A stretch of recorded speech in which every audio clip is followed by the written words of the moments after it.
Hello everybody, welcome back to my garden. Today's topic is going to be on powdery mildew. So for a good example of this, we're going to have to go over to the vegetable garden,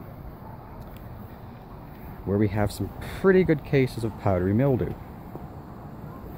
So here on my cantaloupe, you can see here there is powdery mildew. Another area of powdery mildew is on my summer phlox.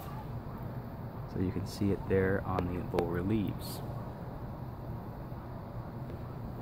Now, to understand how to treat it and potentially reduce its effects, we first have to understand what powdery mildew is.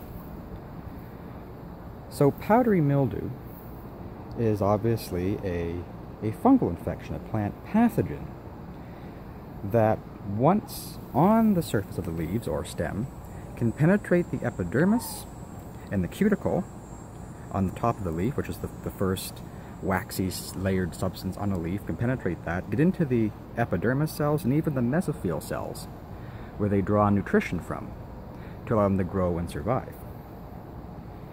Interesting thing about them is that they grow very well in humid conditions and in temperatures that are considered moderate, so that would be anywhere between the mid to lower 20s. Now, how can you identify them? Well, as I've shown you here, the easiest way to identify them is it looks as if somebody took baby powder and sprinkled it on the leaves. Now, your best bet in terms of saving your plants so that you don't have a reduced crop or flowering, or in my case, one of my phloxes is death, you want to catch it early on. So an early stage of it looks something like this,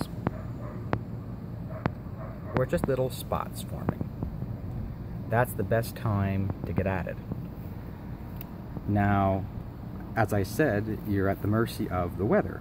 So the weather is responsible in part to ensuring whether or not you can effectively treat your plants and reduce its severity, the fungus's severity. So there are several ways at which gardeners and farmers can reduce and even prevent, in many cases, powdery mildew.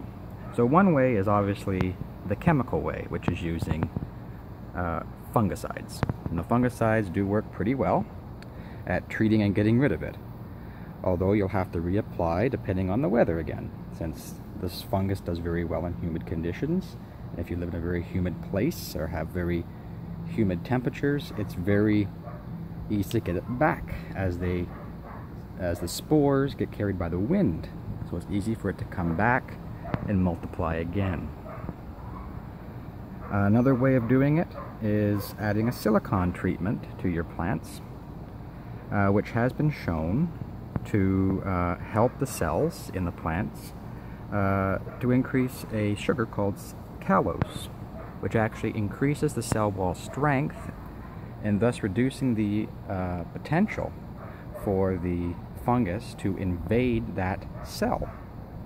So it's acting as a defense, a physical barrier to the pathogen. Another thing that can happen, or that you can use actually, not happen but can use, is baking soda. I've heard a lot of people say that you can use baking soda as a way of helping to treat it and prevent it. I've never used it, so I can't speak to its efficacy and its ability to reduce powdery mildew. But one that I have heard of and have been using a little bit this year, which has saved this particular phlox from the fate that its partner had, was using milk. So in a solution of 1 to 10 solution, so 1 part milk to every 10 parts water, you spray on your plant in a handheld sprayer or mister, and it can act as a preventative in reducing the amount of powdery mildew spreading and completely just decimating your plants. Now, the mechanism of how this works is not well understood. So, I, as a scientist, come up with a hypothesis. I'm probably very sure that it has something to do with proteins in the milk that may, when interacting with the sun, produce reactive oxygen species. So these are free radicals, those bad free radicals that we're all trying to get rid of in our own bodies, eating fruits and vegetables to stop the aging process. Well, those same proteins, when exposed to the sun, the UV rays in the sun, or even just light in general, can actually produce those free radicals, which then can damage the fungus or kill it outright, thus reducing its spread and its severity. And there's a good example of this. There is a protein found in whey called ferroglobulin, which has been shown to have this sort of activity. So it is possible. That might be one way. There could be other mechanisms, but currently we don't have an understanding of this.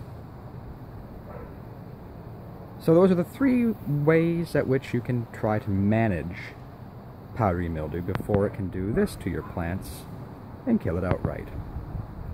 So thank you for watching. Don't forget to subscribe, and have a great day.